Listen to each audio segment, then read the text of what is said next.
So listen, let me tell you, I am clear. The path to the White House runs right through this state.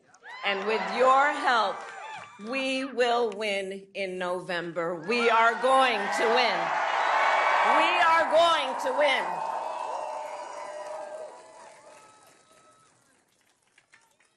And I've been here many times, as you all know, recently and even before. And many of you know then, before I was elected vice president, before I was elected United States Senator, I was an elected attorney general, and before that, an elected district attorney. And before that, I was a courtroom prosecutor. So in those roles, I took on perpetrators of all kinds. Predators who abused women, fraudsters who ripped off consumers, scammers who broke the rules for personal gain. So hear me when I say, I know Donald Trump's type. I know his type. In fact, I've been dealing with people like him my whole career. For example, as Attorney General of California, well, hold on, you know what, the courts are going to handle that part of it. What we're going to do is beat him in November.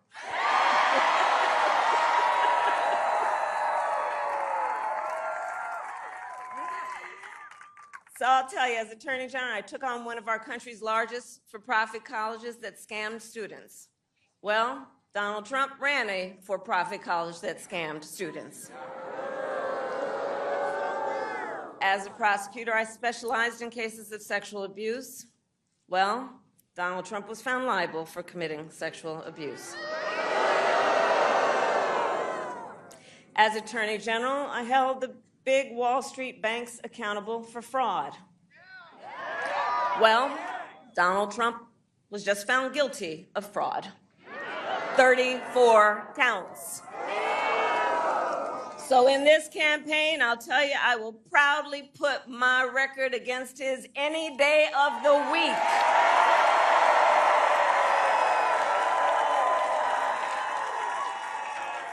Any day of the week. But let's make no mistake, this campaign is not just about us versus Donald Trump. It's about two very different visions for our nation. Two very different visions. We're not going back. We're not going back. We're not going back. No. But just look at his, Tim talked about it. Look at his Project 2025 agenda. It's 900 plus pages. I can't believe they put that thing in writing, by the way. But when you look at it, when you read it, you will see Project 2025 is a plan to weaken the middle class. If he is elected, Donald Trump intends to give a tax break to billionaires and big corporations. He intends to cut Social Security and Medicare. He intends to surrender our fight against the climate crisis. And Arizona, every day you feel the impact of extreme heat and drought. You know this crisis is real. He calls it a hoax. And on top of all of this, if Donald Trump wins in November, he intends to end the Affordable Care Act. And take us back to a time when insurance companies had the power to deny people with pre-existing conditions. You remember what that was? Remember what that was? He won't win. You're right.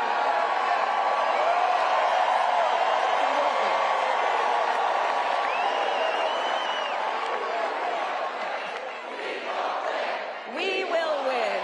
We will win. We will win. We will win. We will win.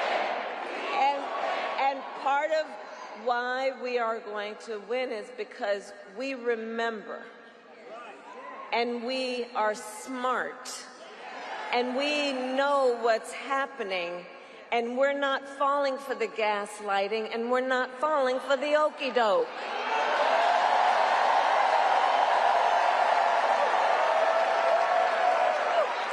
That's why. So look, America has tried so many of those failed policies before, and like we all know, we're not going back.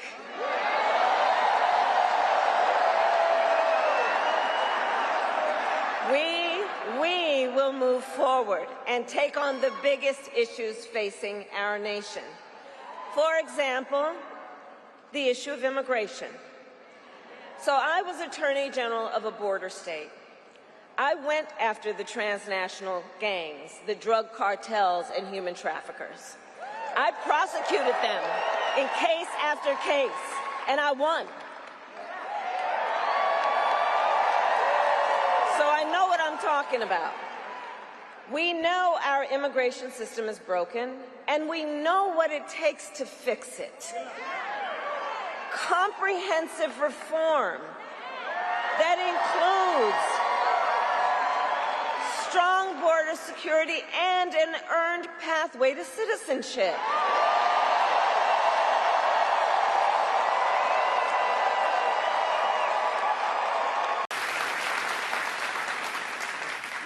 So I'll end with this. 2 days ago, Donald Trump was here in North Carolina. He said he was going to talk about the economy. I think you all watched. You know what I'm about to say. But he offered no serious plans to reduce costs for middle-class families. No plan to expand access to housing or health care. And that, actually, I think for most of us, was not surprising. Because we already know his plans. We know the Project 2025 agenda. So there's a choice in this election. Donald Trump's plans to devastate the middle class, punish working people, and make the cost of living go up for millions of Americans. And on the other hand, when I'm elected president, what we will do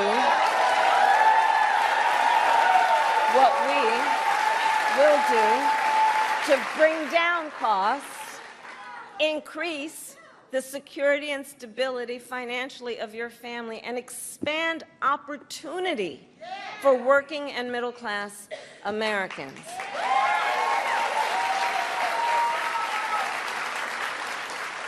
So now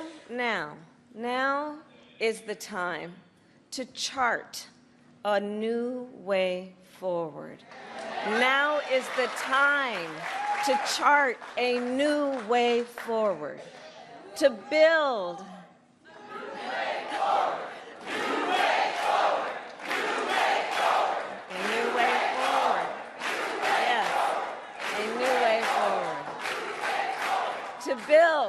to build an America where everyone's work is rewarded and talents are valued, where we work with labor and business to strengthen the American economy, and where everyone has the opportunity not just to get by, but to get ahead. So I thank you, North Carolina. We're going to get this done. And with your help, God bless you, and God bless the United States of America. God bless you.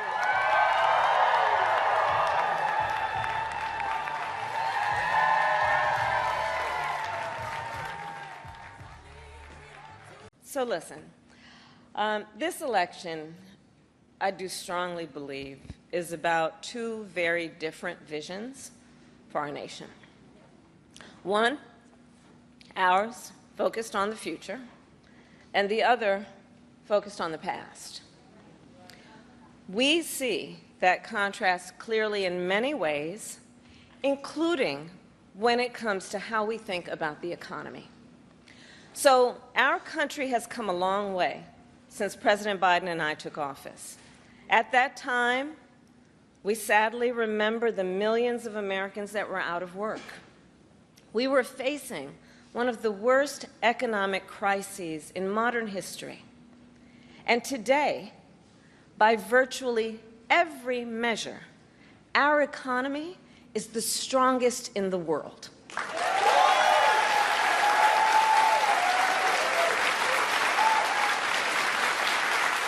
We have created 16 million new jobs. We've made historic investments in infrastructure, in chips manufacturing, in clean energy. And new numbers this week alone show that inflation is down under 3%.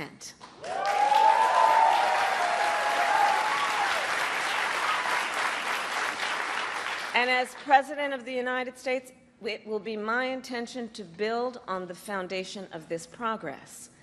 Still, we know that many Americans don't yet feel that progress in their daily lives. Costs are still too high.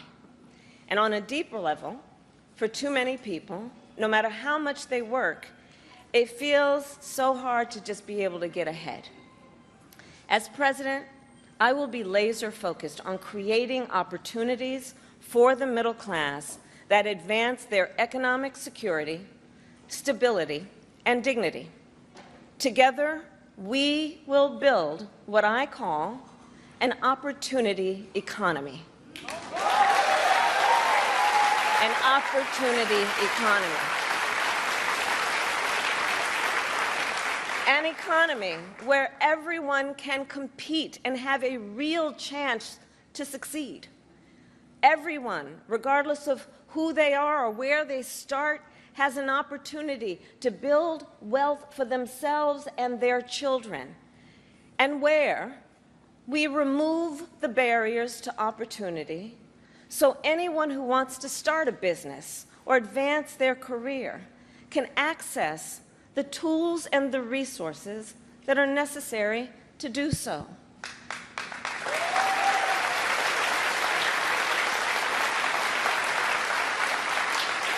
I will focus on cutting needless bureaucracy and unnecessary regulatory red tape, and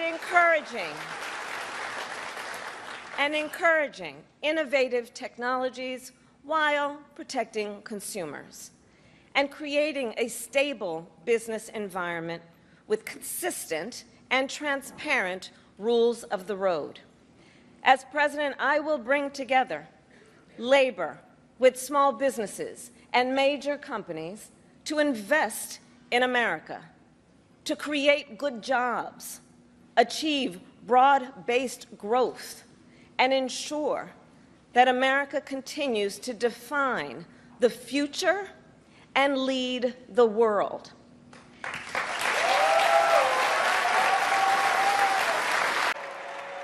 Now compare that to Donald Trump, because I think everyone here knows he doesn't actually fight for the middle class.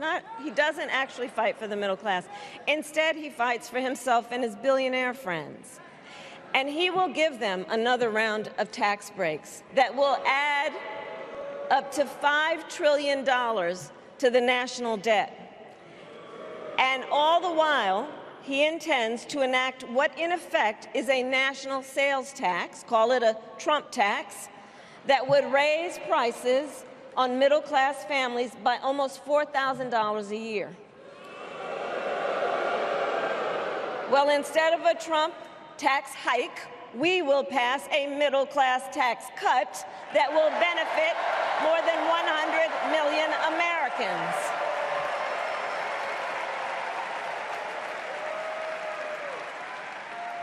Friends, I believe America cannot truly be prosperous unless Americans are fully able to make their own decisions about their own lives, especially on matters of heart and home. But tonight, in America, too many women are not able to make those decisions. And let's be clear about how we got here. Donald Trump handpicked members of the United States Supreme Court to take away reproductive freedom. And now he brags about it. In his words, quote, "I did it and I'm proud to have done it," end quote. Well, I'll tell you, over the past 2 years, I've traveled across our country, and women have told me their stories. Husbands and fathers have shared theirs. Stories of women miscarrying in a parking lot, developing sepsis, losing the ability to ever again have children, all because doctors are afraid they may go to jail for caring for their patients. Couples just trying to grow their family, cut off in the middle of IVF treatments. Children who have survived sexual assault, potentially being forced to carry a pregnancy to term. This is what's happening in our country because of Donald Trump. And understand, he is not done. As a part of his agenda, he and his allies would limit access to birth control, ban medication abortion, and enact a nationwide abortion ban with or without Congress. And get this, he plans to create a national anti-abortion coordinator and force states to report on women's miscarriages and abortions. Simply put, they are out of their minds.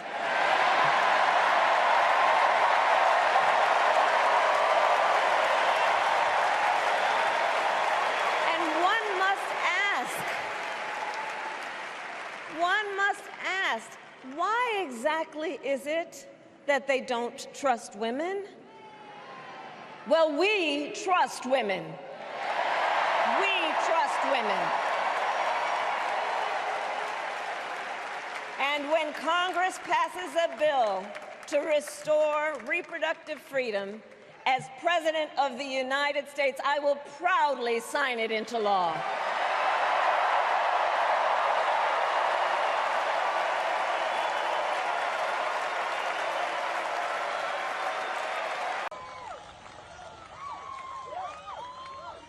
And so here's what I don't have to tell the folks of New Hampshire, because you know it so well, it's part of your DNA.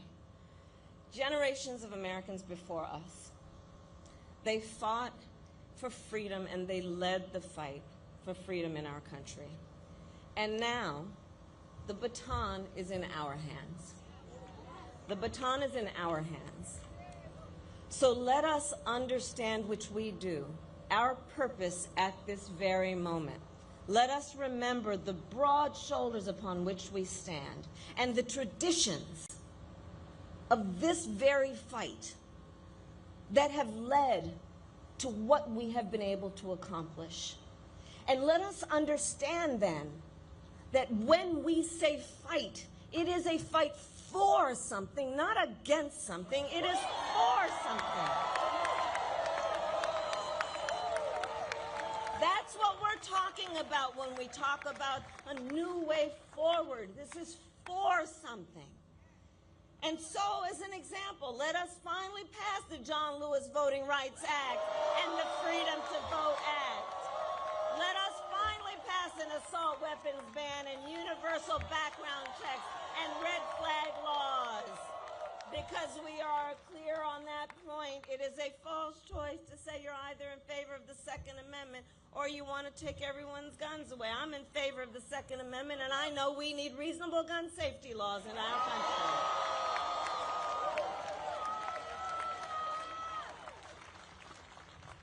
And there's another point that I'd like to stress about this election in '24.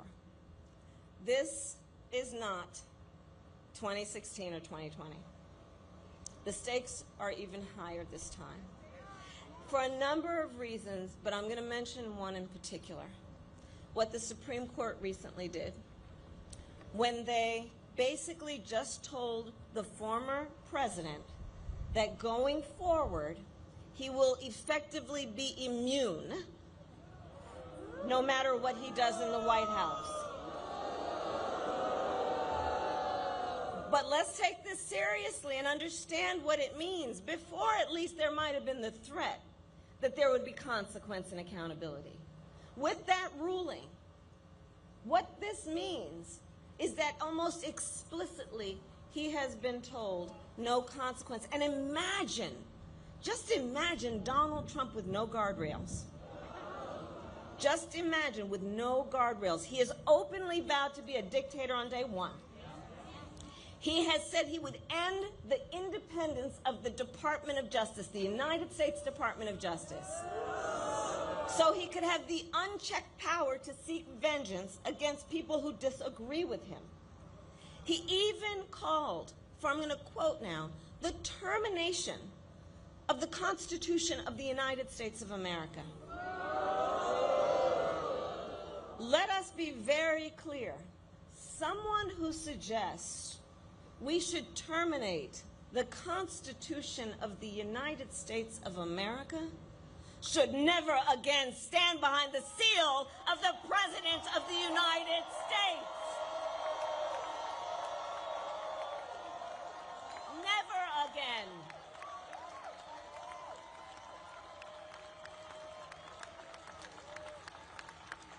So I'll end where I started. When it comes down to it, we are all here together because we love our country. We love our country. And we know the privilege and pride that comes with being an American. And I do believe it is one of the highest forms of patriotism to fight for the ideals of our country. That is how we realize the promise of America.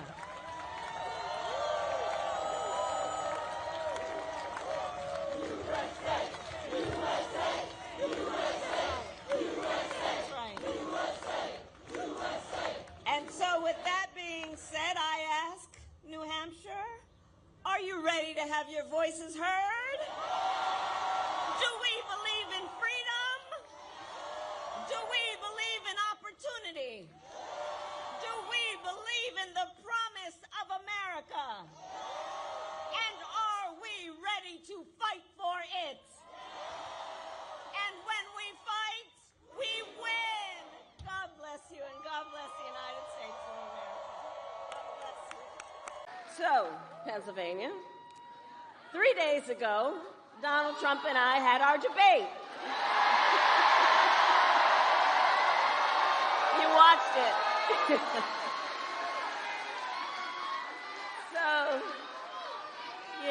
So here's the thing. So I take it many people here watched it.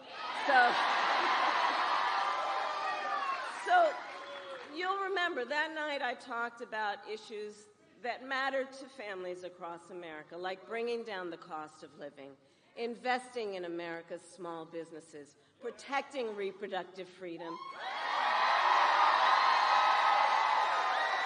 and keeping our nation safe and secure.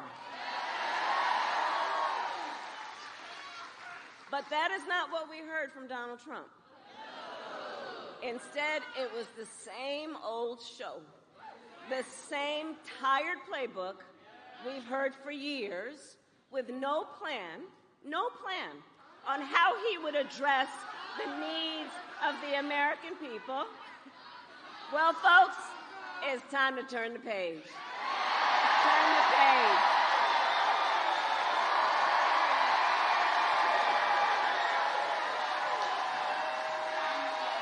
We're not going back. We're not going back. And we are not going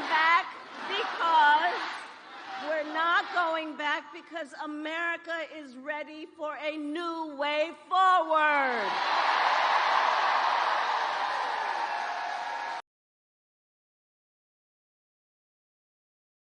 Of leadership that is optimistic about what we can do together, which is why, and Mary Grace, thank you, which is why Democrats, Republicans, and Independents are supporting our campaign. We need a president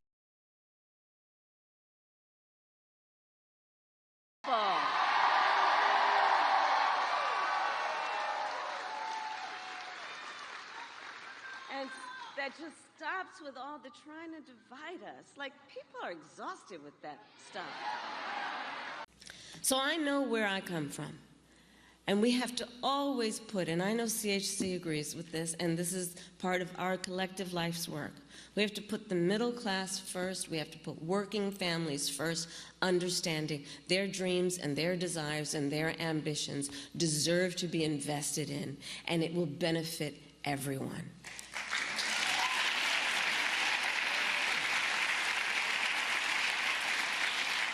And together, CHC, we must also reform our broken immigration system and protect our dreamers and understand we can do both, create an earned pathway to citizenship and ensure our border is secure. We can do both, and we must do both.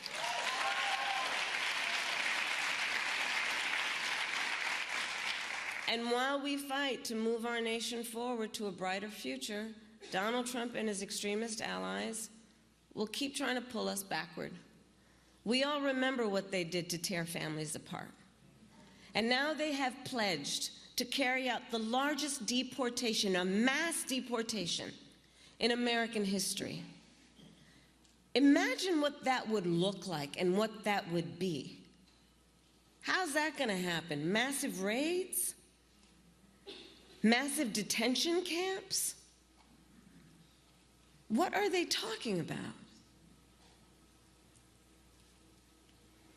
They will also give billions of dollars of tax cuts to billionaires and corporations, massive tax cuts, pardon January 6th perpetrators who attacked our Capitol not far from here. They would cut Social Security and Medicare. They intend to end the Affordable Care Act and threaten the health care of more than 5 million Latinos in our country. All based on, I'm sure many of you saw the debate, so on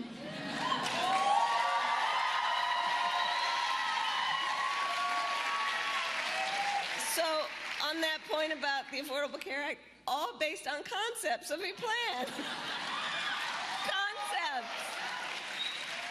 Concepts.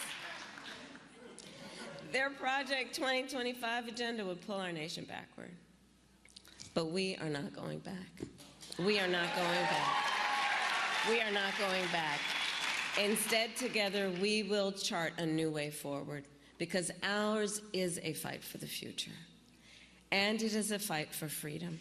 The freedom to vote, the freedom to be safe from gun violence, the freedom to live without fear of bigotry and hate, the freedom to love who you love openly and with pride, and the freedom of a woman to make decisions about her own body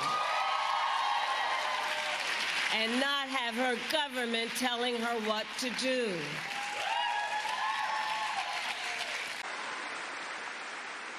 I also know we need to build more housing in America. You know, my mother saved up for years, and when I was a teenager, she was finally able to buy her first home. I know what that dream is like. I know what it is like for people to work hard and to save up and have a dream that is about the dignity of their work and an investment in their future, the future of their family, an investment in the pride they so rightly deserve because of their hard work.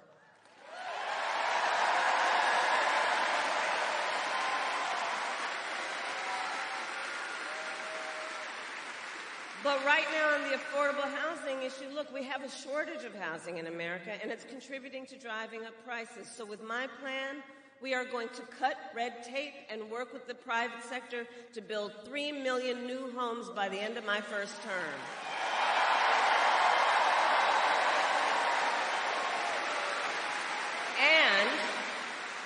And provide first-time home buyers with $25,000 in down payment assistance so they can just get their foot in the door.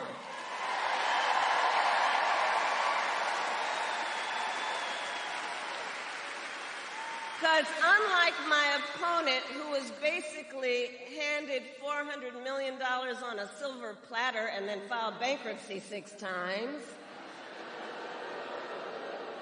we know that most people need to just have the opportunity to actually get their foot in the door, to achieve their dream and their aspirations.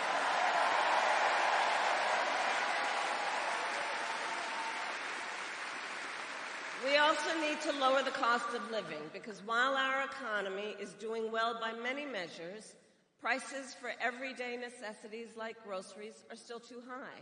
You know it and I know it. So I have a plan to lower costs on everything ranging from healthcare to groceries, including taking on corporate price gouging.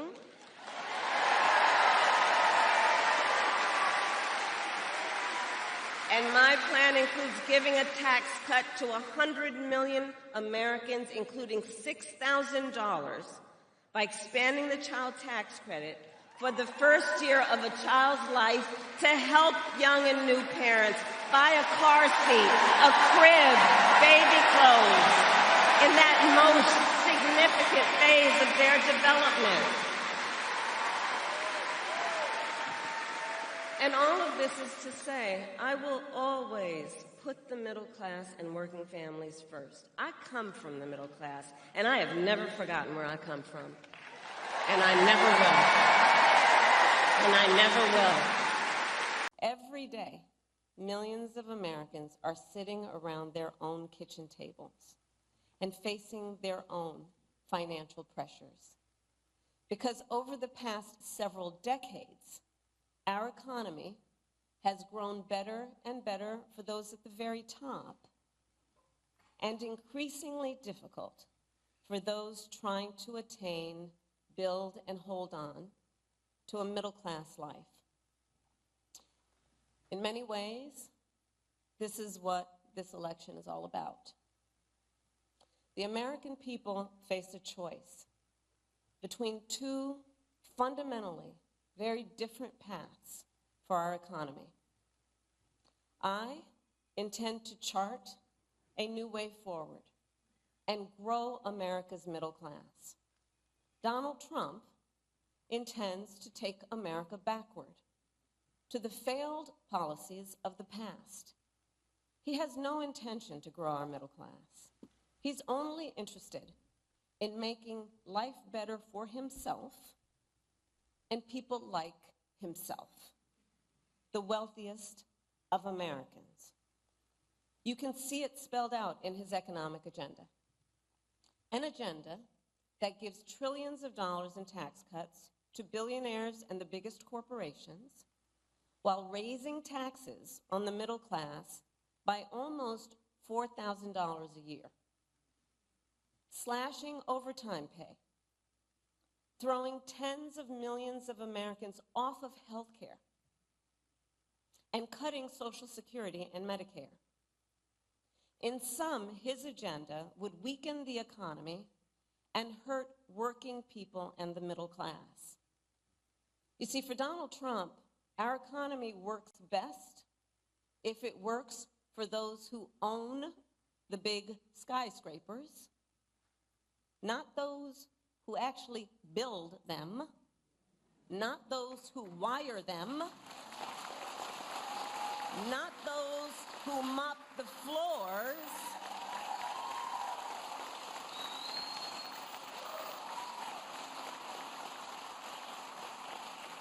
well, I have a very different vision.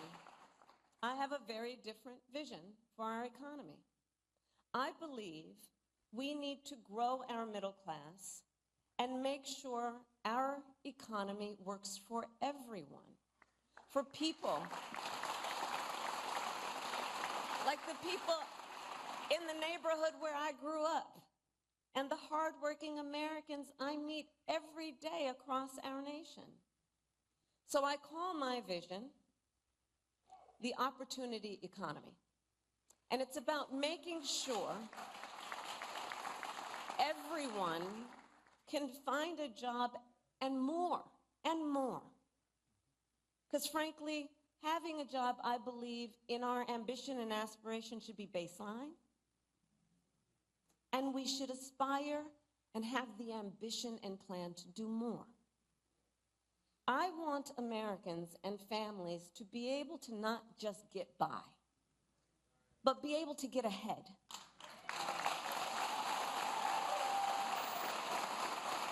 to thrive.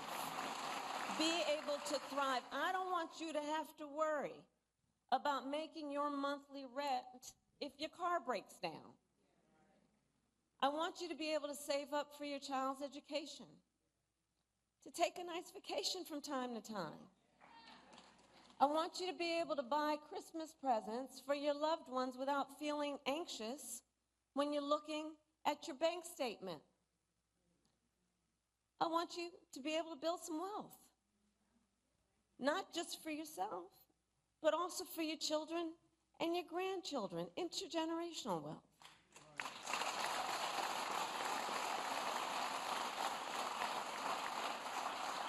And here's the beauty of it all. We know how to build an economy like that. We do know how to unlock strong, shared economic growth for the American people. History has shown it time and again. When we invest in those things that strengthen the middle class, manufacturing, housing, healthcare, education, small businesses, and our communities, we grow our economy and catalyze the entire country to succeed. I have pledged that building a strong middle class will be a defining goal of my presidency. And the reason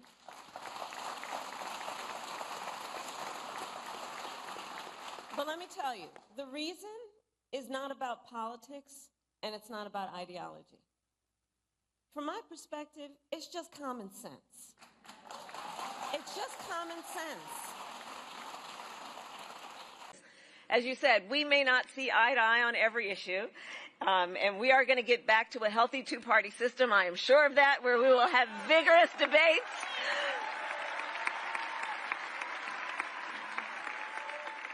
And as you said, you may not have supported a Democrat for president before, but as you have also said, we both love our country and we revere our democratic ideals.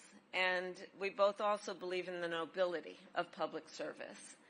And we know that our oath to uphold the Constitution of the United States of America is a sacred oath, an oath that must be honored and must never be violated.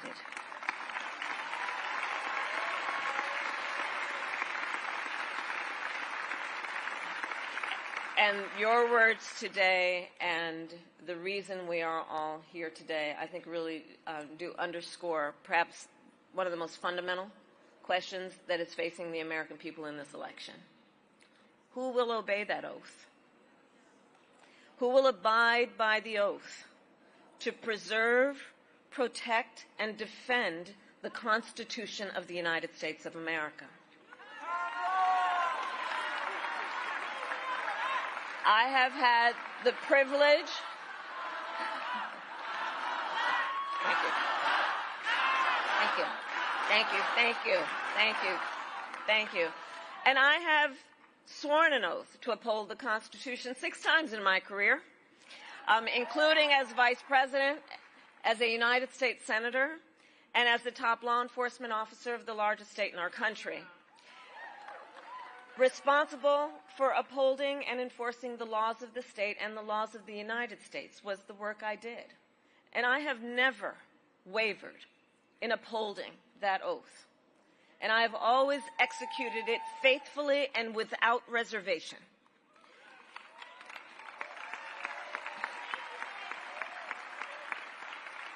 And therein lies the profound difference between Donald Trump and me. He who violated the oath to uphold the Constitution of the United States of America. And make no mistake, he who, if given the chance, would violate it again. Donald Trump lost the 2020 election.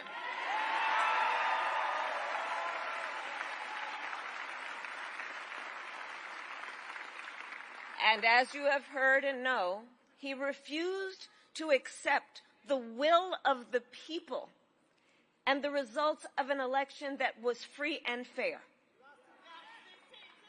As you have heard, he sent an armed mob to the United States Capitol, where they assaulted law enforcement officers.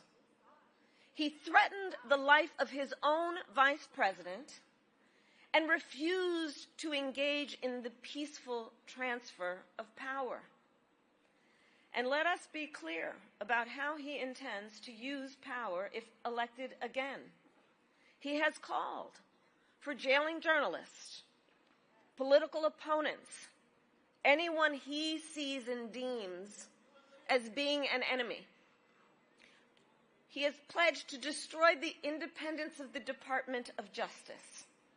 And he called for deploying our active duty military against our own citizens. Well, I believe you and my running mate both. Well, listen, I believe that anyone who recklessly tramples on our democratic values, as Donald Trump has, anyone who has actively and violently obstructed the will of the people and the peaceful transfer of power, as Donald Trump has, anyone who has called for, I quote, termination of the Constitution of the United States, as Donald Trump has, must never again stand behind the seal of the President of the United States. Never again.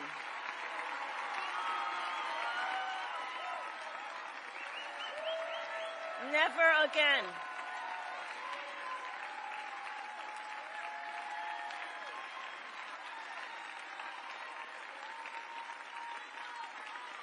And the tragic truth that we are facing in this election for President of the United States is that there is actually an honest question about whether one of the candidates will uphold the oath to the Constitution of the United States. That is the tragic truth of this election, that this is actually an honest question that we are having as Americans. And I know the vast majority of us agree that upholding the Constitution must be a basic requirement we expect of anyone seeking the highest office in the land. I know the vast majority of us, regardless of your political party, agree we must hold sacred America's fundamental principles, from the rule of law to free and fair elections to the peaceful transfer of power.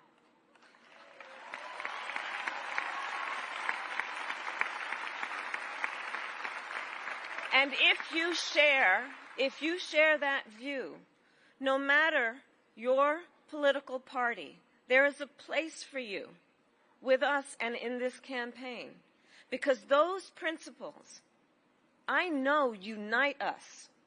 And on top of all of that, Donald Trump signed a $2 trillion tax cut that mostly went to the wealthy and big corporations, not to working people. And now he is making the same empty promises to the people of Michigan that he did before. But we will not be fooled. We will not be gaslighted.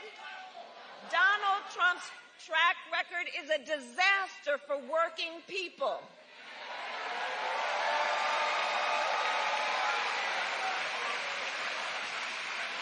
And if he wins again, it will be more of the same. Check this out. 2 days ago, his running mate, maybe you saw that. No, but how about that Tim Walz, by the way?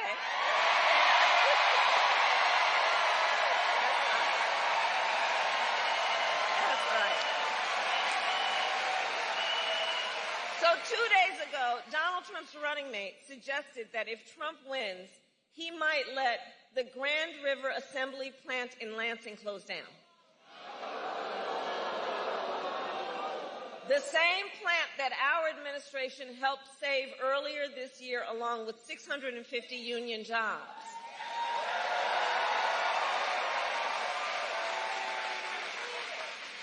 Michigan, we together fought hard for those jobs, and you deserve a president who won't put them at risk.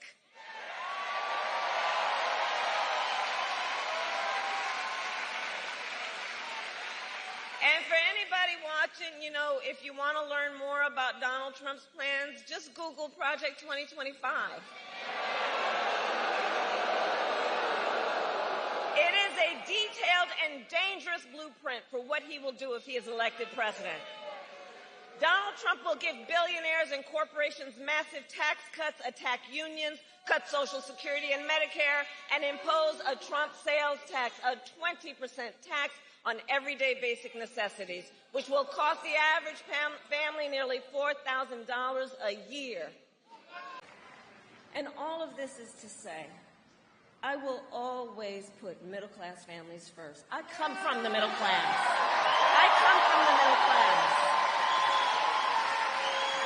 And I will never forget where I come from.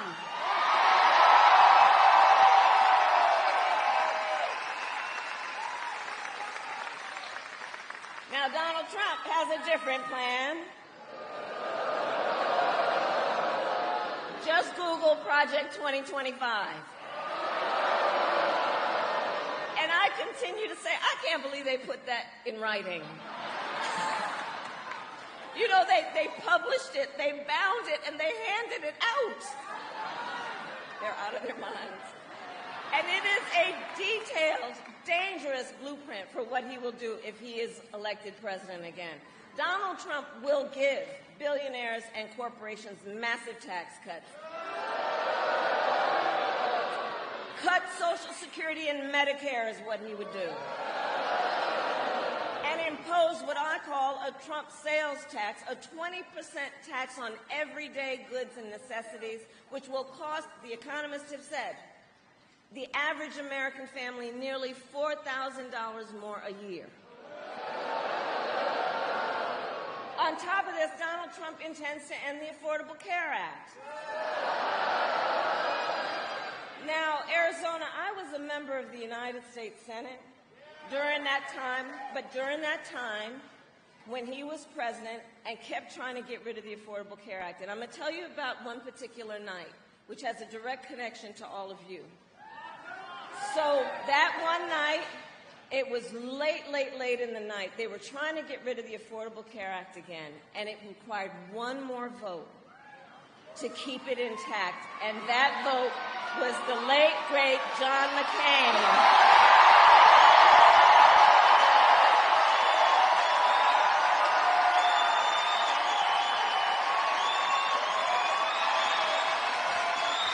A great American, a war hero, John McCain. And I'll never forget that night. So we're all standing in the chamber, and we're waiting.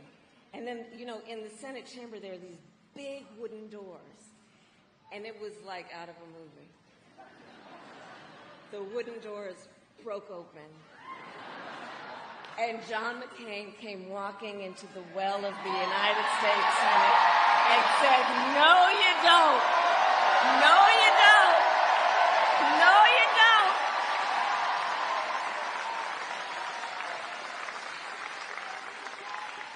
But Donald Trump is trying to get rid of the Affordable Care Act still. And here's the thing.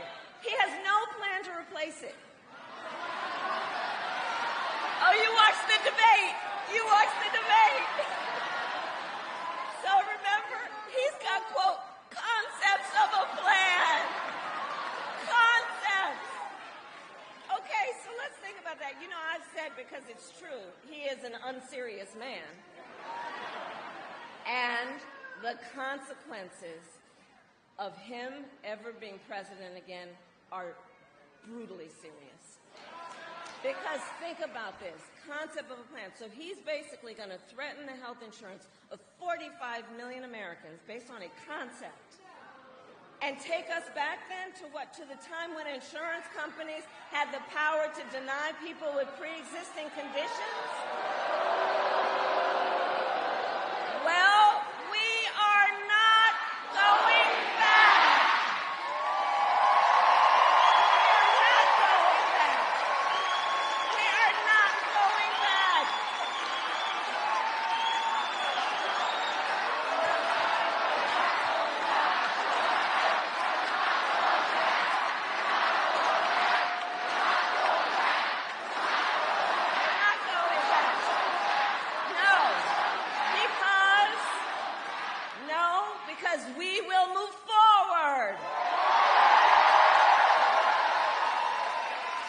Because ours is a fight for the future, and it is a fight for freedom.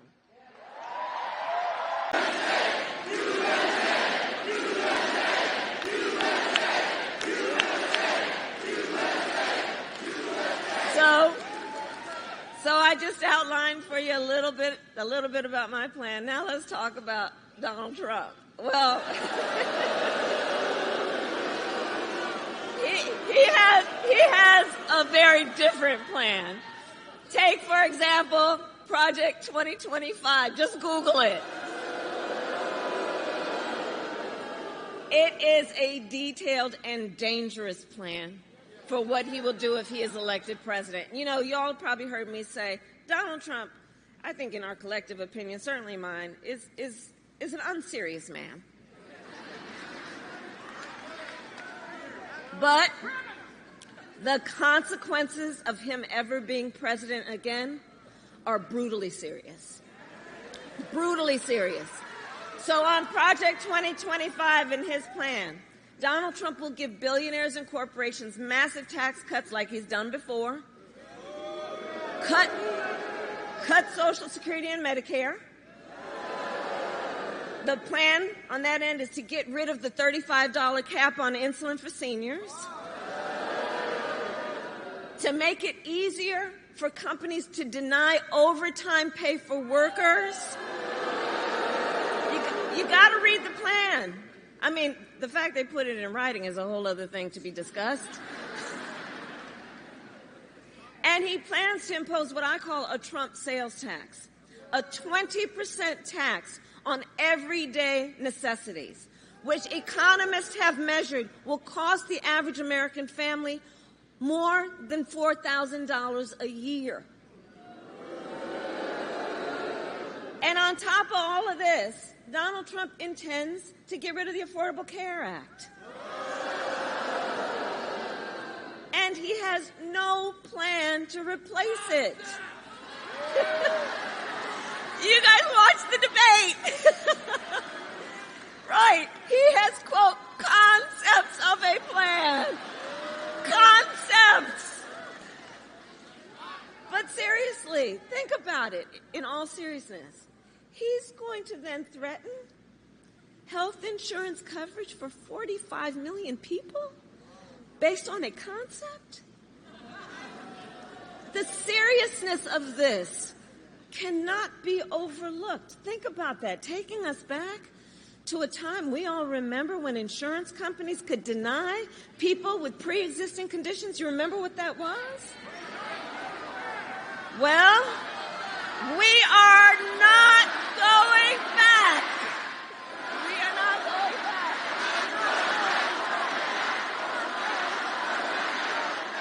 We are not going back. No. And why are we not going back? Because we will move forward.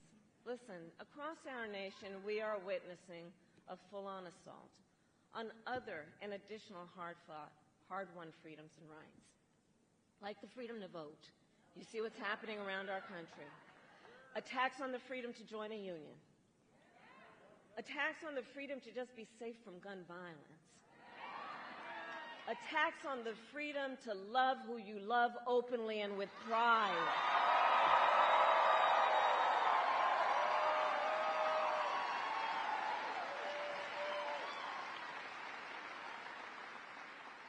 So much is on the line in this election. And this is not 2016 and it's not 2020. The stakes are even higher because a few months ago, the Supreme Court told the former president that he is effectively immune no matter what he does in the White House. Now, just imagine Donald Trump with no guardrails. Think about that. He who has vowed, if reelected, he will be a dictator on day one. That he will weaponize the Department of Justice against his political enemies. He who calls Americans who disagree with him the enemy from within And yes, and says that if reelected, he would use the military to go after them. He who has called for the, quote, termination of the Constitution of the United States. And let us be very clear. Someone who suggests we should terminate the Constitution of the United States should never again stand behind the seal of the President of the United States. Never again. Never again. Never again.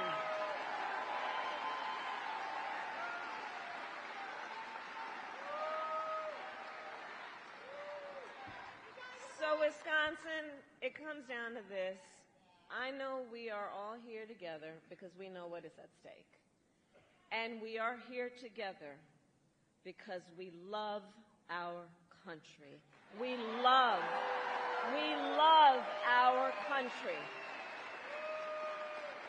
And I do believe it is one of the highest forms of patriotism, of an expression of the love of our country to then fight for its ideals and to fight to realize the promise of America. And that's what we are doing.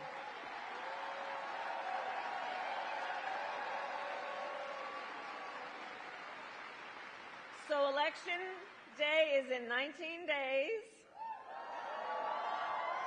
And here in Wisconsin, early voting starts next Tuesday, October 22nd. So now is the time to make your plan to vote. And if you have received your ballot in the mail, please do not wait.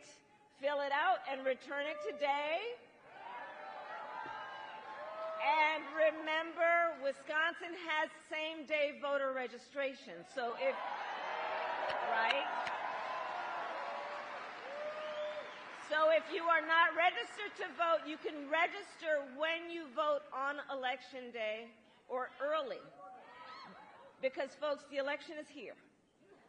And so we know we need to organize, we need to energize, we need to mobilize. And we got to remind everybody, your vote is your voice, and your voice is your power. In a democracy, it still remains true that each individual has the power. Each individual has the power to weigh in on this. And so, Wisconsin, today I ask you, are you ready to make your voices heard? Do we believe in freedom? Do we believe in opportunity? Do we believe in the promise of America? And are we ready to fight for it? And when we fight, we win! God bless you, and God bless the United States of America. Now, Donald Trump has a very different view on reproductive freedom. And he refuses continuously to acknowledge the harm he has caused. See for yourself. Let's roll a clip. I will protect women at a level never seen before. You will be protected, and I will be your protector. You will no longer be thinking about abortion. Everybody wanted it, and I did it. Because for 54 years, they were trying to get Roe v. Wade terminated, and I did it. And so the women thing, I did a great thing long term, and I think they'll understand, on the Roe v. Wade. I did a great thing. I want to talk about IVF. I'm the father. You don't hear that every day. I'm the father of IVF.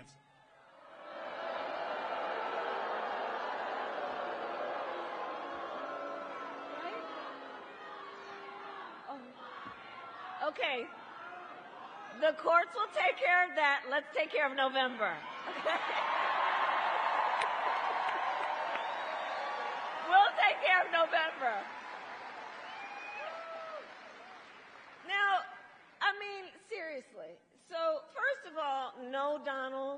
everybody did not want Roe v. Wade to be overturned.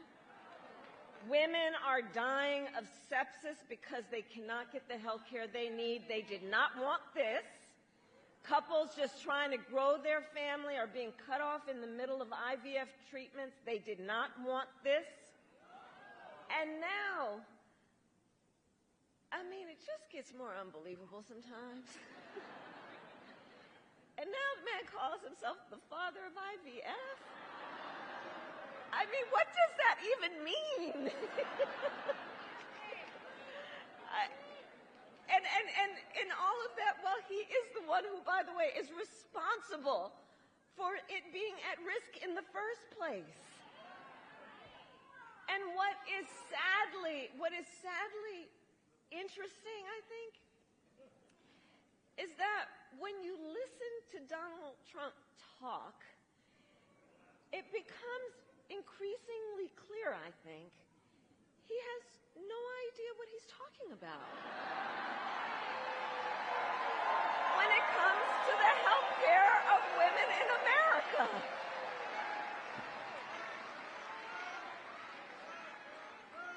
And across our nation, again, because this is serious, right? You know, this is why you all are here and spending so much time when you could be doing other things. Listen, across our nation, we are witnessing. Now, all of this is to say Donald Trump has a different approach. He makes big promises, and he always fails to deliver. So, remember, he said he was the only one, you know how he talks, the only one who could bring back America's manufacturing jobs. Then, America lost almost 200,000 manufacturing jobs when he was president. Facts, including tens of thousands of jobs right here in Michigan. And those losses started before the pandemic, making Donald Trump one of the biggest losers of manufacturing jobs in American history. And his track record for the auto industry was a disaster. He promised workers in Warren that the auto industry would, and I'm going to quote, not lose one plant during his presidency. Those were his words, not one plant. Then American automakers announced the closure of 6 auto plants when he was president, including General Motors in Warren and Stellantis in Detroit. Thousands of Michigan auto workers lost their jobs. And Donald Trump's running mate recently suggested that if they win, they would threaten the Grand River Assembly Plant in Lansing, okay? The same plant our administration protected earlier this year, saving 650 union jobs. 650 union jobs. His running mate called those table scraps. So we fought hard for those jobs, and we believe that you deserve a president who will protect them and not insult them. And make no mistake, Donald Trump is no friend of labor. Let's be really clear about that, no matter what the noise is out there. He is no friend of labor. Just look at the record. Instead of his rhetoric, look at the record. And let's not fall for the okie doke. Seriously, he encouraged automakers to move their plants out of Michigan so they could pay their workers less. Understand what that was about. So they could pay their workers less.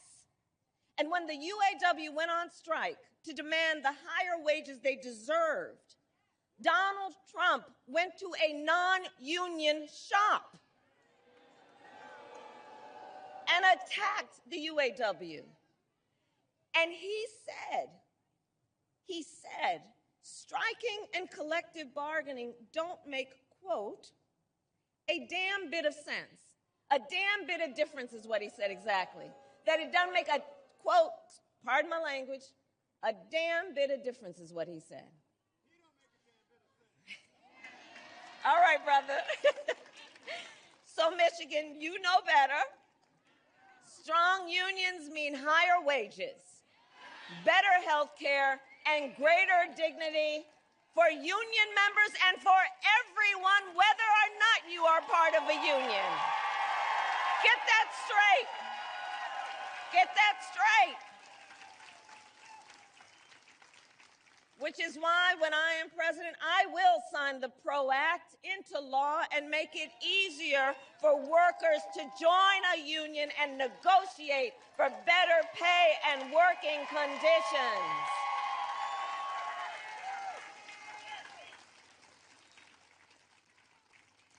And now Donald Trump is making the same empty promises to the people of Michigan that he did before, hoping you will forget how he let you down the last time. But we will not be fooled of what this dude does, right? What he actually does. Because make no mistake, Donald Trump is no friend to labor. He is no friend to labor, and we've got to listen to what he says. Know that, you know that famous saying, listen when people tell you who they are. In fact, can we roll the clip?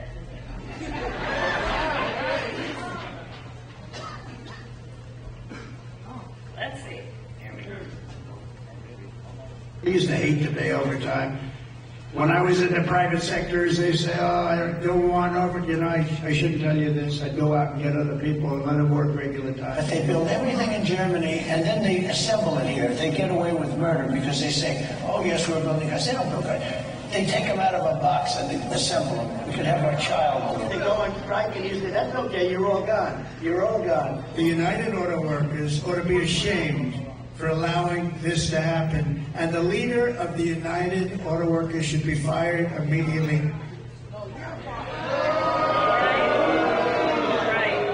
Right. So, of course, that last bit, he was talking about Sean Fain, who represents nearly 1 million active and retired auto workers. Okay, so that's about 1 million auto workers, active and retired. Donald Trump, listen to his words. He's saying that auto workers are essentially engaged in child's play, that children can do it. Listen to what he says. I'm telling you, he's got his club. And I'm going to tell you, union workers are not part of his club. Let's be clear about that. No matter what he does at his rallies, let's be clear about that. Right? He thinks that the value of your work is essentially meaningless. That's what he's saying, to compare it to child's work. When we hear, no, the work you do is complex. You do it with great care. You work hard. You are highly skilled. You are highly trained. And the best auto workers in the world is who you are.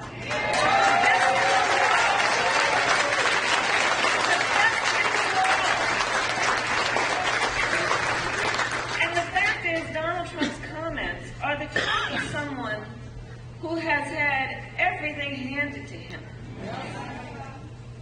I know it's right. It is. I know. It is. This man, who never had to work a job that came with calloused hands or an hourly wage, right? Someone who got handed $400 million on a silver platter and did what with it? Filed bankruptcy 6 times. Come on. Come on. He will never understand the life and the work of a United Auto Worker. He will never understand that. People who work hard for everything they have, who take great pride in a job well done, who understand what it represents to their family and the future of their family. Again, I go back to the dignity of hard work. So let us be clear. Donald Trump's insults to American workers is not exclusive to that video, okay? So that was just a moment, kind of think of it as the commercial break in my speech. But his comments are not only that, because Donald Trump has been a union buster his entire career. He has called union leaders, quote, dues-sucking people, okay? He said that he supports so-called right-to-work laws, quote, 100%, okay? He bragged and joked with a billionaire buddy about mass firing striking workers and lowered labor standards and made it easier for companies that break the laws to get federal contracts.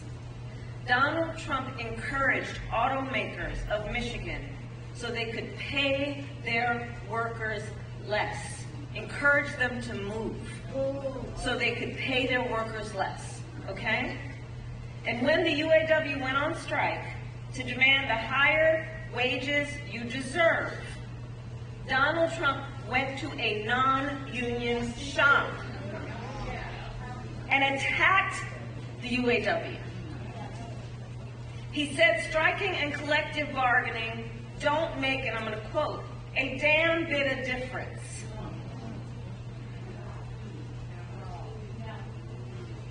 So here's the bottom line. Donald Trump's track record is a disaster for working people. And he is, I believe, an existential threat to America's labor movement. And everything he intends to do if he is reelected is also spelled out in that Project 2025.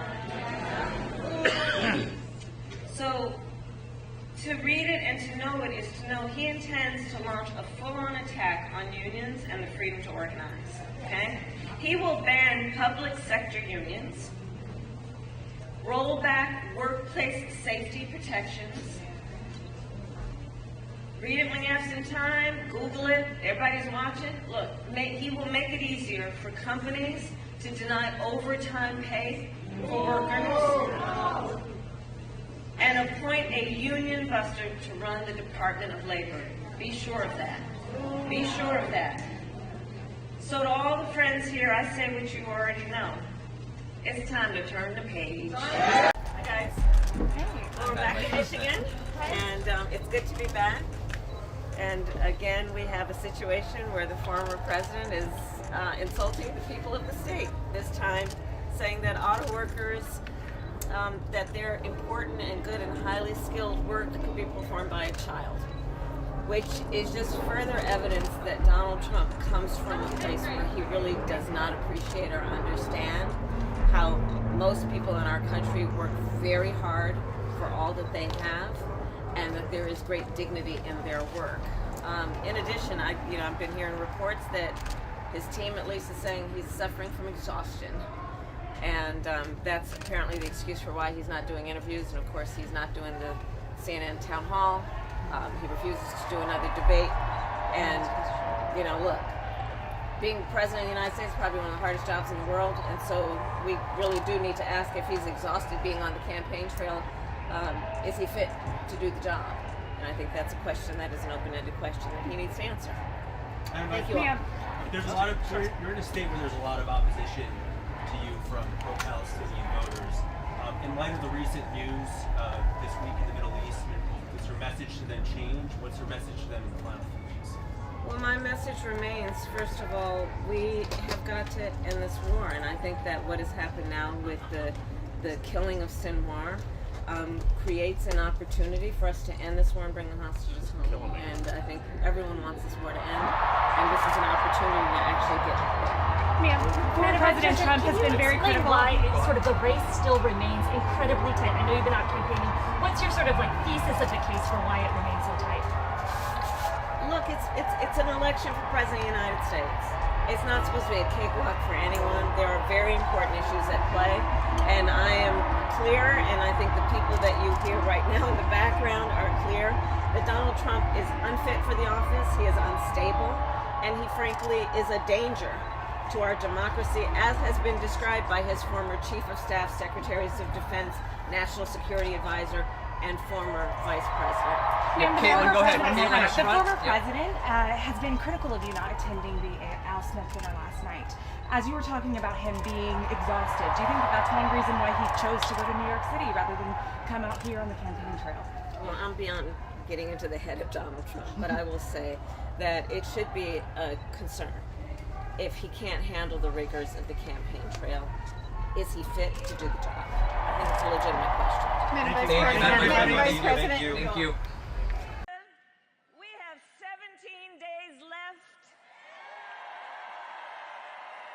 17 days left in one of the most consequential elections of our lifetime.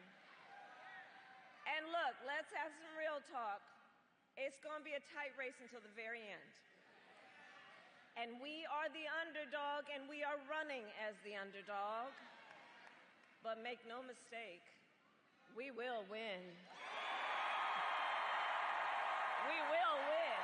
Yes, we will. We will win. Yes, we will. We will win. You got the old school. And we will win. And we will win because we understand what is at stake. This election is about two very different visions for our nation. One, Donald Trump's, who is focused on the past, and ours that is focused on the future. Ours that is focused on bringing down the cost of living, investing in small businesses and entrepreneurs. By the way, I love our small businesses. Can I see the small business leaders and entrepreneurs?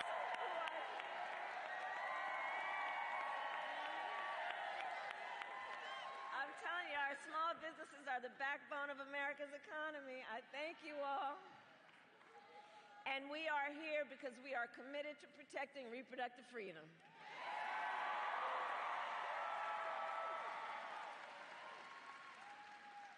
But none of that is what we hear from Donald Trump. Instead, it is just the same old tired playbook over and over again. He has no plan for how he would address the needs of the American people. He is only focused on himself. And now, he's ducking debates and canceling interviews because of exhaustion.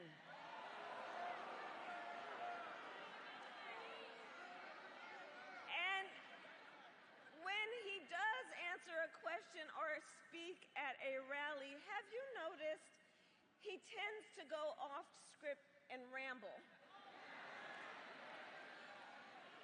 And generally, for the life of him, cannot finish a thought. And he has called it the weave. But I think we here will call it nonsense.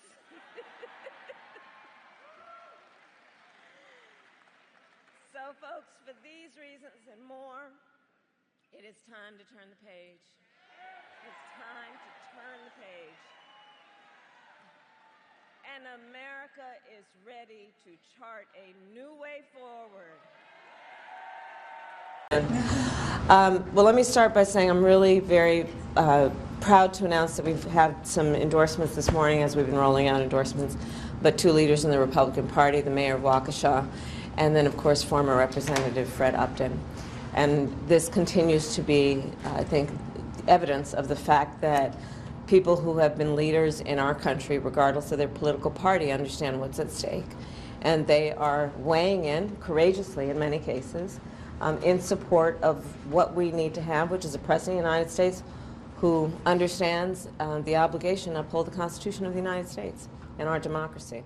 As for last night, yet again, Trump not showing up, refused to be a part of a CNN debate, and clearly his staff has been saying he's exhausted, and the sad part about that is he's trying to be President of the United States probably the toughest job in the world, and he's exhausted.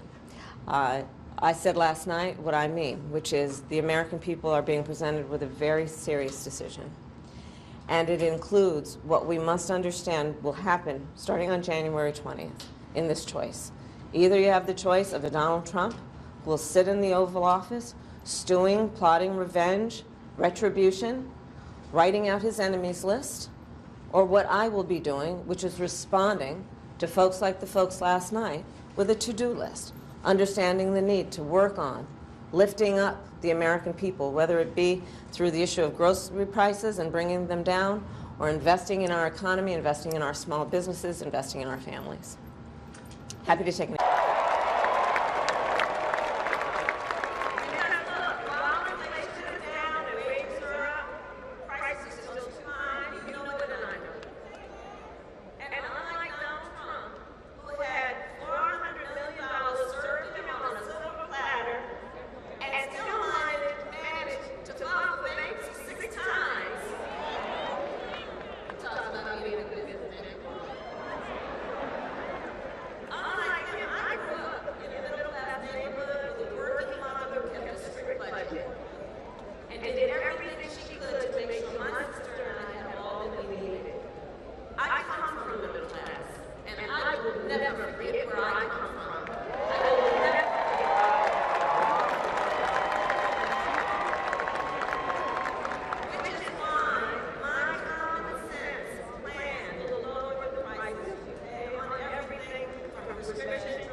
Americans who disagree with him, I'm going to quote, the enemy from within. You know what that argument? He's calling Americans the enemy within, who said that he would use the military to go after them.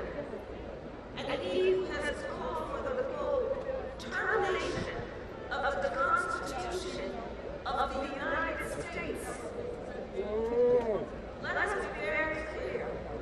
Someone who suggests we should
And so, look, and I'm traveling our country, and I'm going to tell you, across our nation, we are witnessing a full-on assault on other hard-fought, hard-won freedoms and rights, like the freedom to vote. You know, in Georgia, they got a law that makes it illegal to give people food and water for standing in line to vote. The hypocrisy abounds. What happened to love thy neighbor? Attacks on the freedom to be safe from gun violence, the freedom to breathe clean air and drink clean water, the freedom to love who you love openly and with pride.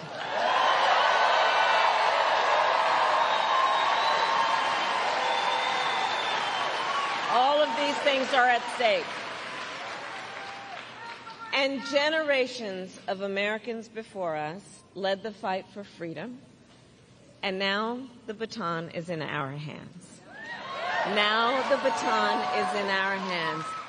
And on that point, I want to speak in particular to all of the young leaders who are here today. Can I see Gen Z?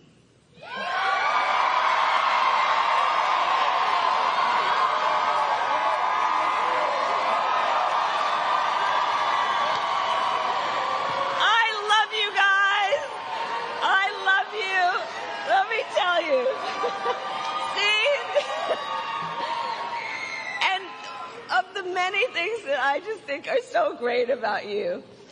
You are rightly impatient for change. I love that. I love that. You who have only known the climate crisis are leading the charge to protect our planet and our future. You who grew up with active shooter drills are fighting to keep our schools safe. You, who now know fewer rights than your mothers and grandmothers, are standing up for reproductive freedom. And for you all, these issues are not theoretical, they're not political, they're your lived experience. And I want to tell you, I see you, and I see your power.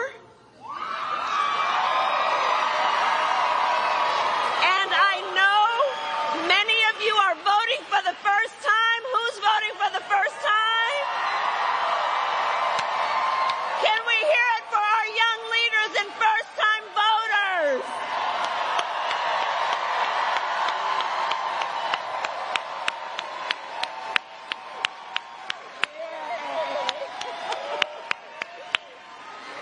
There we go.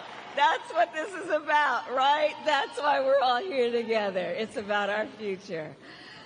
So, listen, so much is on the line in this election. You all know that. And this is not 2016 or 2020. The stakes are even higher. Because over the last 8 years, Donald Trump has become more confused, more unstable, and more angry. And it is clear he has become increasingly unhinged. But the last time, at least there were people who could control him. But notice, they're not with him this time. And then a few months ago, the Supreme Court told the former president he is effectively immune no matter what he does in the White House. It's not 2016 or 2020 when you think about that.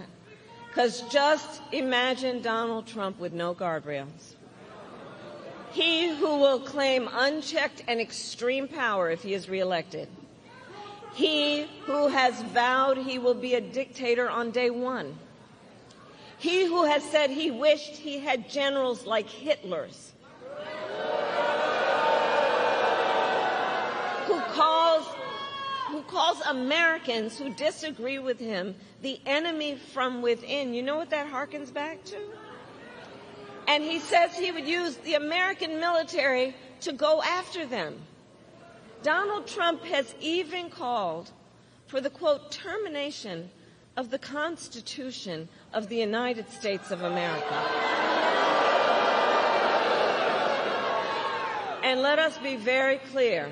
Someone who suggests we should terminate the Constitution of the United States should never again stand behind the seal of the President of the United States.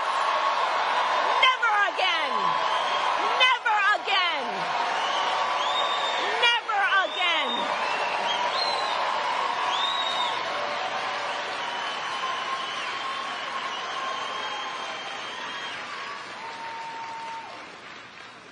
No. So there is a huge contrast in this election, and I'm going to ask everyone to just imagine the Oval Office in 3 months. So you can picture it. But here's what I say to the folks who are watching.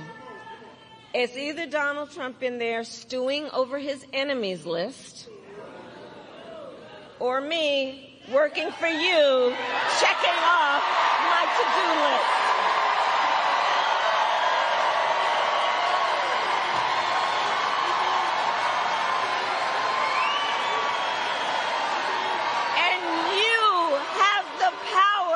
To make that decision. You have the power to make that decision. And this is the beauty of our democracy as long as we can hold on to it. The power is with the people. The power is with the people to make that decision. And so, Michigan, it all comes down to this. We are all here together because we know what is at stake. And we are here together, most importantly, because we love our country. We love our country.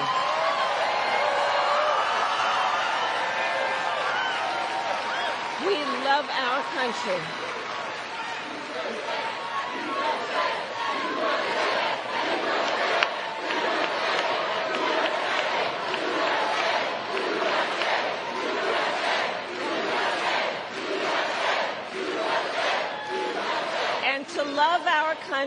To love our country is to know that one of the highest forms of patriotism, I believe, is to then fight for the ideals of our country. And that's what we are all here together to say. We love our country and we are prepared to fight for our country and to fight to realize the promise of America. The promise of America. That's what this is about. So, Election Day is in 10 days. And early voting has already started. And you can vote early starting today through Sunday, November 3rd. So we need you to vote early, Michigan. And now then is the time to make your plan to vote. And you can go to iwillvote.com to get all the information you need. And if you have received your ballot in the mail, please do not wait. Fill it out and return it today. Because, folks, the election is here. It is here, and the choice is truly in your hands. And your vote is your voice, and your voice is your power. Your power.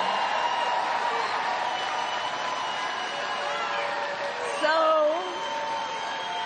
Michigan, today I ask you, are you ready to make your voices heard? Do we believe in freedom? Do we believe in opportunity? Do we believe in the promise of America? And are we ready to fight for it?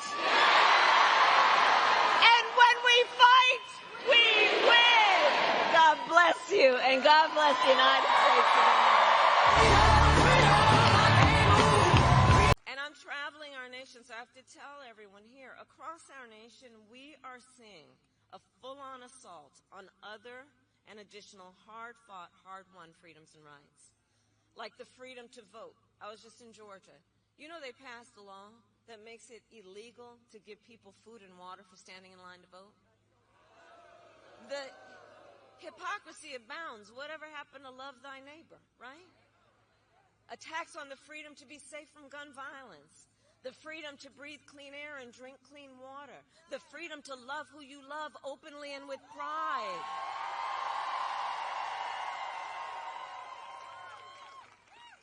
So I say to everyone here what you know. Generations of Americans before us fought for freedom. And now the baton is in our hands. The baton is in our hands. And I want to speak specifically to all the young leaders, all the students who are here today. I want to speak to you for a moment. So I love your generation. I really do. And one of the things about it is you are rightly impatient for change. I love that about you. You are impatient for change. Because look, you have only known the climate crisis and are leading then the charge to protect our planet and our future. You young leaders who grew up with active shooter drills and are fighting then to keep our schools safe. You, who now know fewer rights than your mothers and grandmothers, are standing up for reproductive freedom. And for you then, I know that these issues that are at stake, they are not theoretical. This is not political for you. It is your lived experience. And I see you, and I see your power. And I know many of you are voting for the first time. Can I see a raise of hands? Who's voting for the first time? Can we hear it for our first-time voters?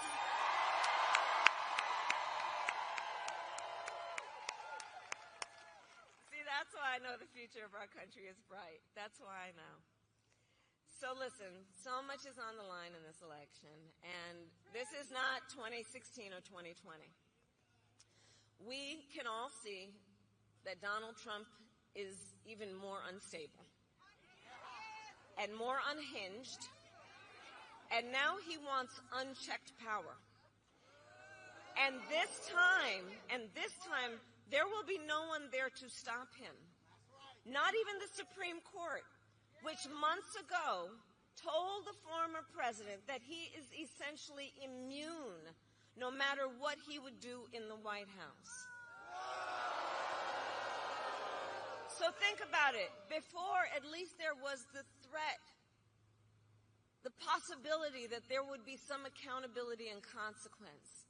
Now the Supreme Court has said he is effectively would be immune. So just imagine Donald Trump with no guardrails. He who has vowed he would be a dictator on day one. He who has even called for, quote, the termination of the Constitution of the United States of America. And let us be clear. Anyone who suggests we should terminate the Constitution of the United States should never again stand behind the seal of the President of the United States of America. Never again.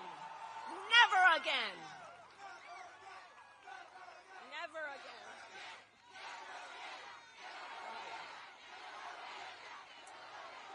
So, Michigan, there is a huge contrast in this election, and I'd ask us to just imagine the Oval Office in 3 months, okay?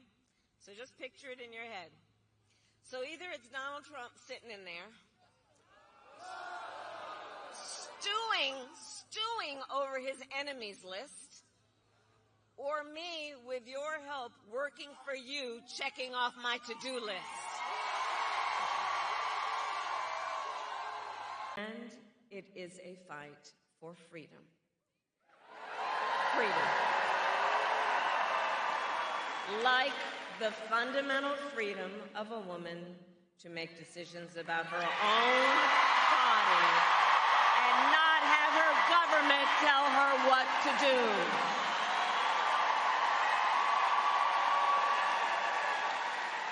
And we all remember how we got here. When Donald Trump was president, he hand-selected 3 members of the United States Supreme Court with the intention that they would undo the protections of Roe v. Wade. They did as he intended, and now in America, 1 in 3 women lives in a state with a Trump abortion ban. Many with no exceptions, even for rape and incest, which is immoral. Immoral.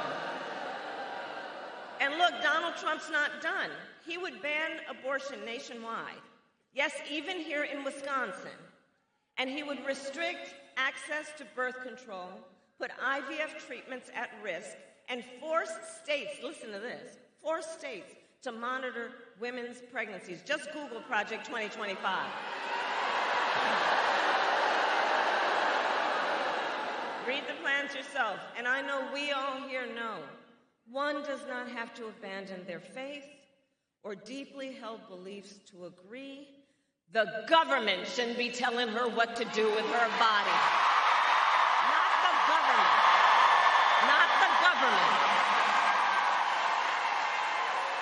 Not the government.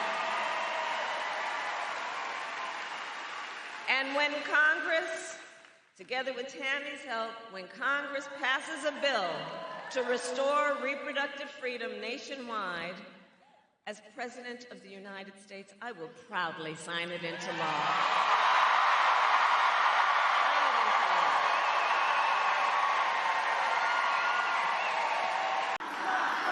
And we are not going back, because ours is a fight for the future, and it is a fight for freedom.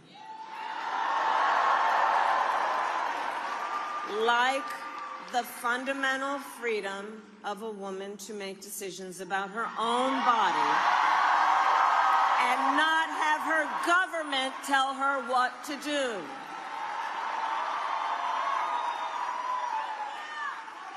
And remember how we got here. Donald Trump hand-selected 3 members of the United States Supreme Court with the intention that they would undo the protections of Roe v. Wade, and they did as he intended.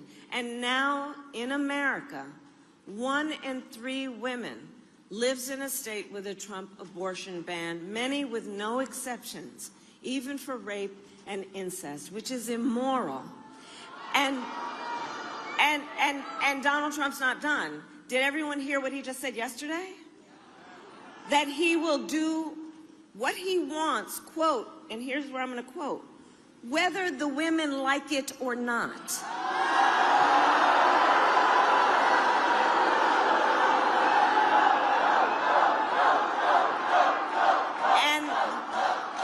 And we must vote, because this is the thing. You know, there's a saying that you got to listen to people when they tell you who you are, who they are. And this is not the first time he has told us who he is. He does not believe women should have the agency and authority to make decisions about their own bodies. This is the same man who said women should be punished for their choices. He simply does not respect the freedom of women or the intelligence of women to know what's in their own best interest and make decisions accordingly. But we trust women. We trust women.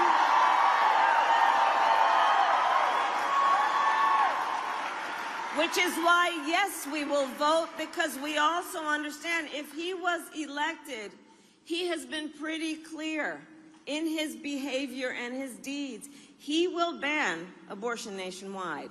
He will restrict access to birth control, put IVF treatments at risk, and force states to monitor women's pregnancies. And you don't have to take my word for it. Just Google Project 2025. Read the plans for yourself. And I think everyone here knows that we can agree one does not have to abandon their faith or deeply held beliefs to agree the government shouldn't be telling her what to do. Not the government. Not the government. So, Arizona, to protect your right to make your own health care decisions, I would recommend you vote yes on Proposition 139. And make sure you vote up and down the ballot to truly protect that right. And it is my pledge to you, when Congress passes a bill to restore reproductive freedom, as President of the United States, I will proudly sign it into law. Proudly. So, Arizona tomorrow, Friday, November 1st. By the way, happy Halloween. So tomorrow, Friday, November 1st, is the last day to vote early in person.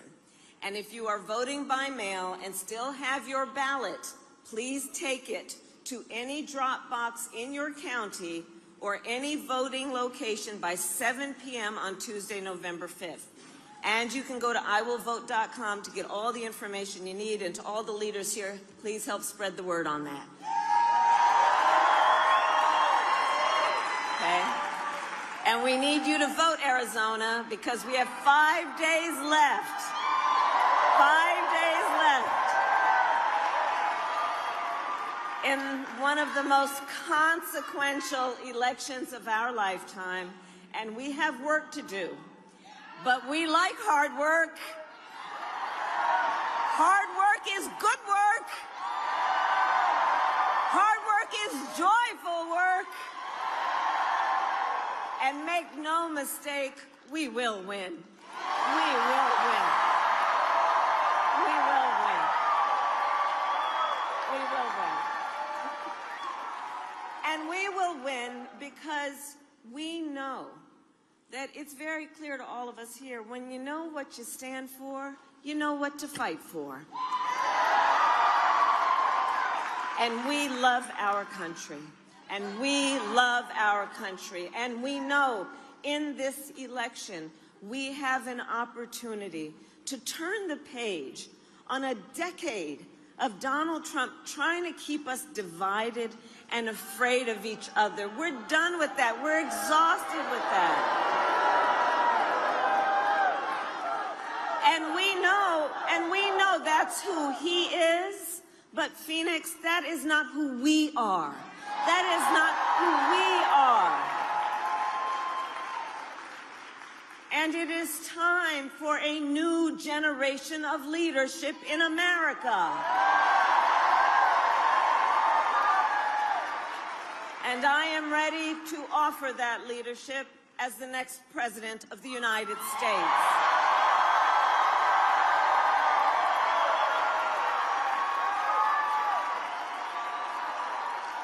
In Arizona, many of you know me. I'm not afraid of tough fights.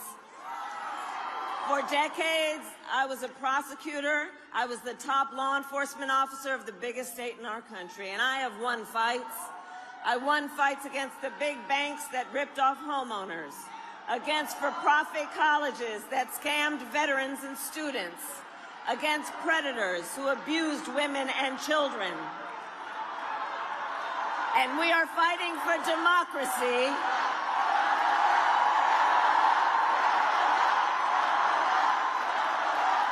And that's all right. That's all right. Democracy can be complicated, but we believe in democracy and the right of everyone to have their voices heard. It's all right. And I have fought for many who have harmed other human beings. I have fought against the cartels that trafficked in guns, drugs, and human beings. And it is my pledge to you that if you give me the chance to fight on your behalf as president, there is nothing in the world that will stand in my way.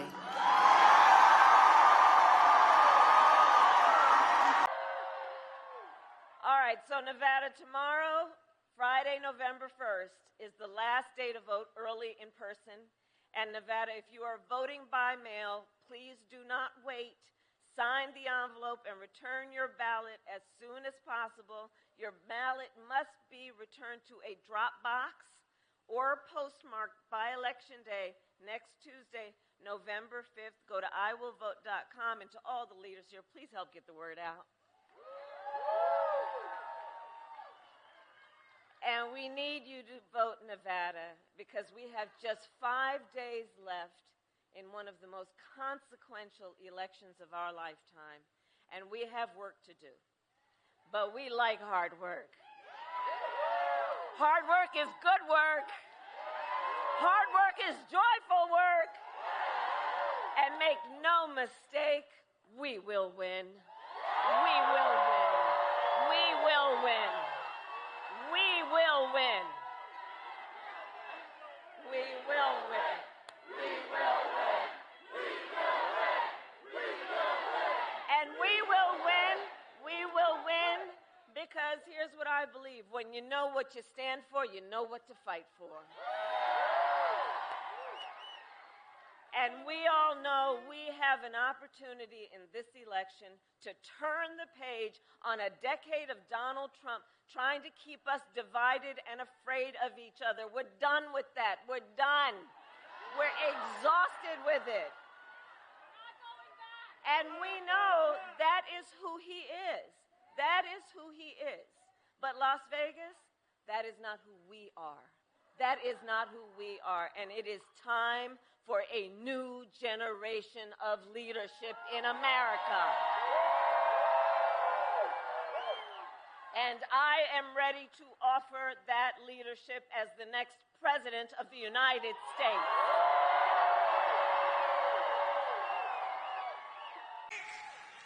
And on the issue of freedom, listen, Donald Trump's not done. Did anybody hear what he had to say just yesterday? And I'll tell you, it was outrageous.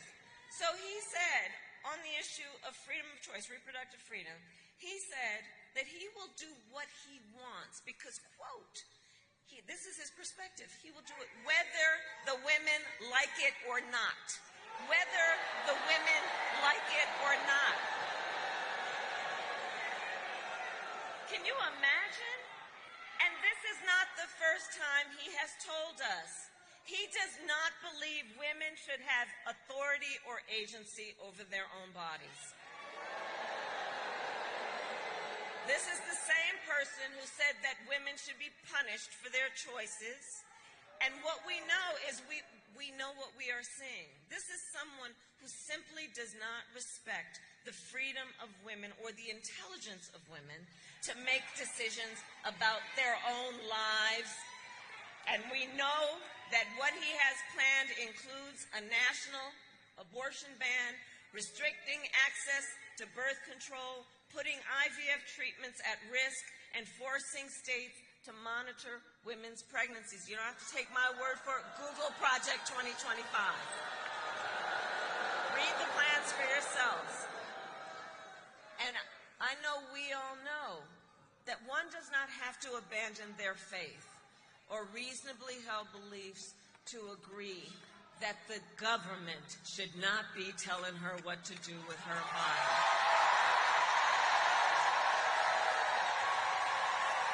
Ours is a fight for the future, and it is a fight for freedom, like the fundamental freedom of a woman to be able to make decisions about her own body and not have her government tell her what to do.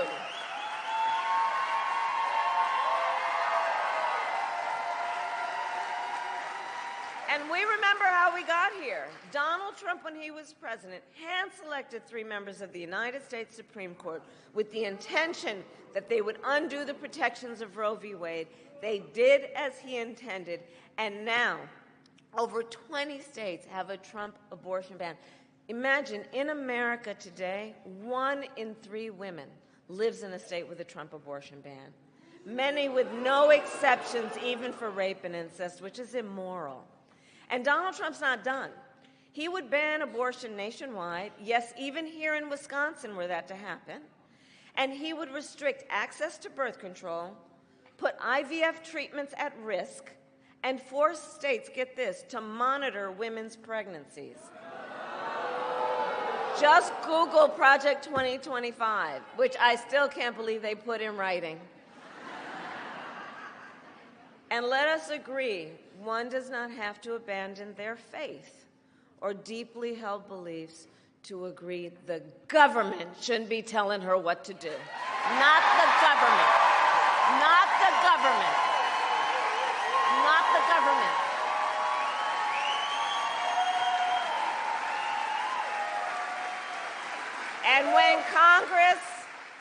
And when Congress, together with Tammy's leadership, passes a bill to restore reproductive freedom nationwide, as President of the United States, I will proudly sign it into law. Proudly sign it into law. And part of the reason we will win is because we know that when you know what you stand for, you know what to fight for.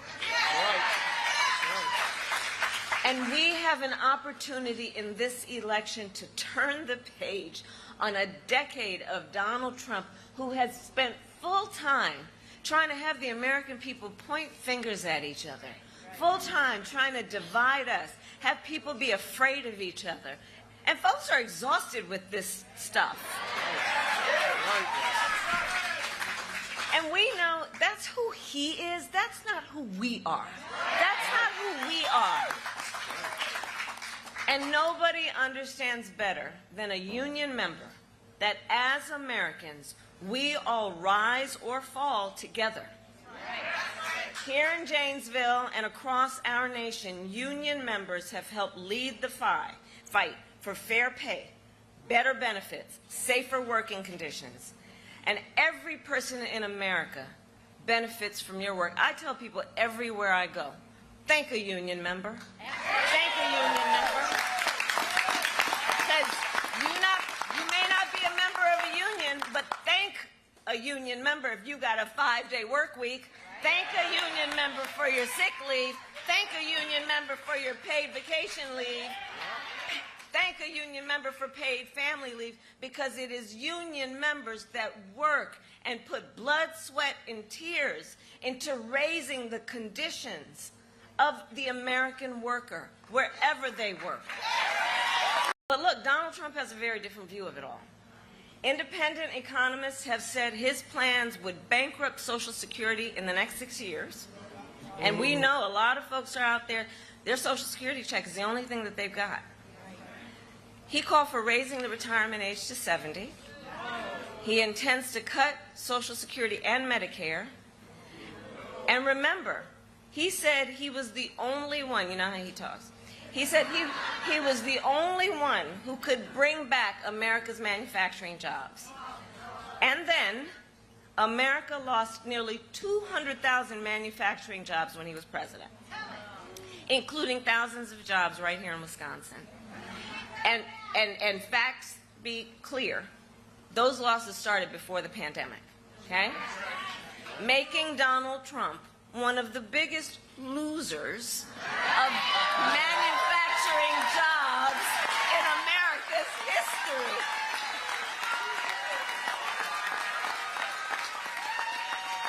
It's the truth. And his track record for the auto industry was a disaster. As well, and so as president, he promised that the auto industry would not, quote, lose one plant during his presidency. Then American auto manufacturers announced the closure of 6 auto plants when he was president. Janesville, you know what those closures mean for communities. Thousands of union jobs lost. Factory sites sitting empty for years. Other businesses in town then forced to close. So Wisconsin, you know all about Donald Trump's big, empty promises. He promised to stop offshoring. Then he cut taxes. He cut taxes for corporations that shipped 200,000 American jobs overseas during his presidency. And he promised to bring jobs back to the United States, like his promise that Foxconn was going to invest $10 billion and create 13,000 manufacturing jobs in Mount Pleasant. You remember that? He said Wisconsin would soon be home to a manufacturing plant that he called, again, Donald Trump language, the eighth wonder of the world. Yet another empty promise. Typical for a person that is all talk, no walk.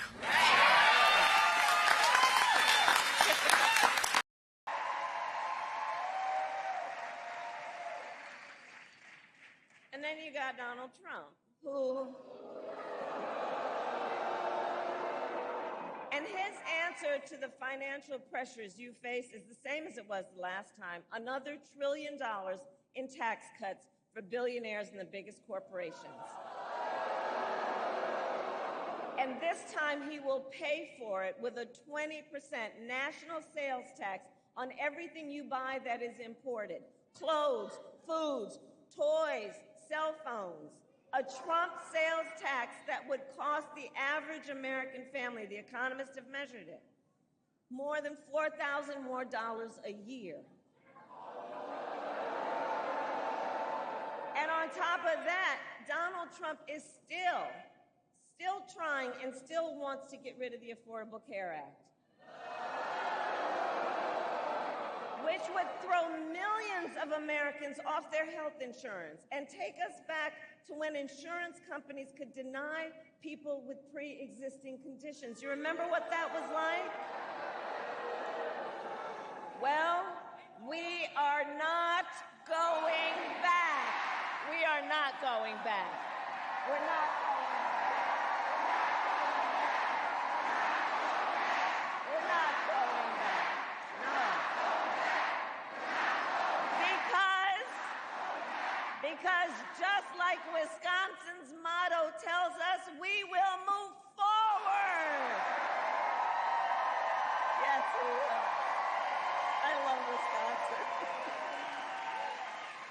And ours is a fight for the future, and it is a fight for freedom. Like the fundamental freedom of a woman to make decisions about her own body and not have her government telling her what to do. And we all remember how we got here. Donald Trump hand-selected 3 members of the United States Supreme Court with the intention that they would undo the protections of Roe v. Wade. They did as he intended, and now in America, 1 in 3 women lives in a state with a Trump abortion ban. And the harm we've seen. Many of those laws with no exception even for rape or incest, which is immoral. And he's not done. He would ban abortion nationwide. Yes, even here in Wisconsin. Even here in Wisconsin, it would be impacted. And he would restrict access to birth control, put IVF treatments at risk, and force states to monitor women's pregnancies. Just Google Project 2025. Just look at it. And everyone here, I know, understands, and let us agree, one does not have to abandon their faith or deeply held beliefs to simply agree the government shouldn't be telling her what to do. Not the government. Not the government. Not the government. Not some people up in a state legislature, and certainly not Donald Trump.